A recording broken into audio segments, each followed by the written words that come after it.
உனக்கெல்லாம் வெக்கமாவே இல்லையா? எப்ப பாரு காசு காசுன்னு. இன்டர்வியூ போறதான் கேக்குறேன். நீ முதல்ல இன்டர்வியூக்கு தான் போறியானே தெரியல.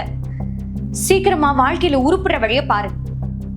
இங்க பாரு, உனக்கெல்லாம் தங்குறதுக்கு இடமும் சாப்பிடறதுக்கு சாப்பாடும் தான் தர முடியும். அதை விட்டுட்டு சும்மா காசு காசுன்னுலாம் கேட்கிற வேலை வச்சுக்காத. சரிக்கா.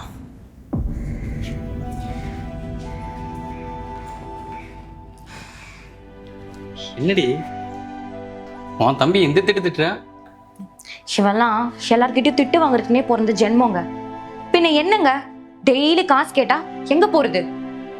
இவனெல்லாம் இப்படிதான் கேட்கணும். இப்படி கேட்டாதான் சீக்கிரம் இந்த இடத்த விட்டு காலி பண்ணுவான். இல்லைன்னா இங்கே தங்கிடுவான். இருந்தாலும் உன் தம்பியை நீ ரொம்ப அசிங்கப்படுத்துறடி. அசிங்கப்பட்டாதான் புத்தி வரும். சரி, நான் ஆஃபீஸ் கிளம்புறேன்.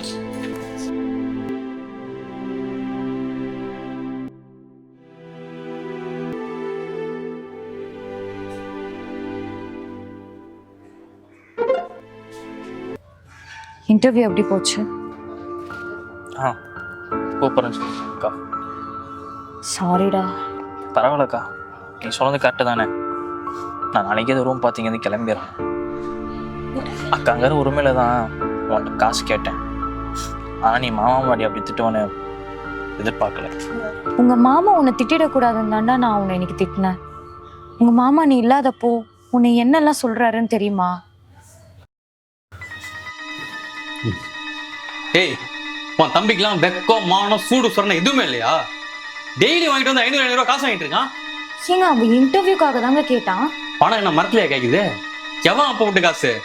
எவர் உன் தம்பி எல்லாம் இன்டர்வியூல செலக்ட் ஆகவே மாட்டான். அவனுக்கெல்லாம் வேலைக்கு போகணுங்கிற எண்ணம் சுத்தமா இல்ல. அவன் முகரக்கட்டையை பார்த்தாலே தெரியுது. ஏங்க இப்படி எல்லாம் பேசுறீங்க? அவன் தங்கறதுக்கு இடம், திங்கறதுக்கு சாப்பாடு, டெய்லி செலவுக்கு காசுலாம் கொடுக்குறான்ல.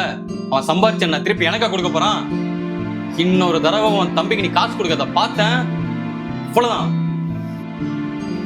பிரசாந்த், இனிமே உனக்கு காசு வேணும்னா மாமா இல்லாத டைம்ல கேளுடா. மாமா இருக்கும்போது கேட்காதடா. என்னாலதான்க்கா உங்களுக்கு இவ்வளவு பிரச்சனை. இல்லடா, நான் இன்னைக்கு உன்னை திட்டலனா கண்டிப்பா உங்க மாமா உன்னை திட்டிருப்பாருடா. மன்னிச்சிடுடா. எனக்கு அம்மா இல்லாத குறையச்சதே நீதான்க்கா. நீ போய் என்கிட்ட மன்னிப்பு கேட்கற. பிரசாந்த், உன் முன்னாடி சிரிச்சு பேசுற எல்லாரும் உனக்கு உண்மையா இருக்காங்கன்னு அர்த்தம் ஆயிடாது. இன்னைக்கு நான் உன்னை திட்டலனா உங்க மாமா உன்னை கண்டிப்பா திட்டிருப்பாரு. அவர் திட்டுறது என்னால தாங்கிக்க முடியாதுடா. பரவாயில்லக்கா, விடு.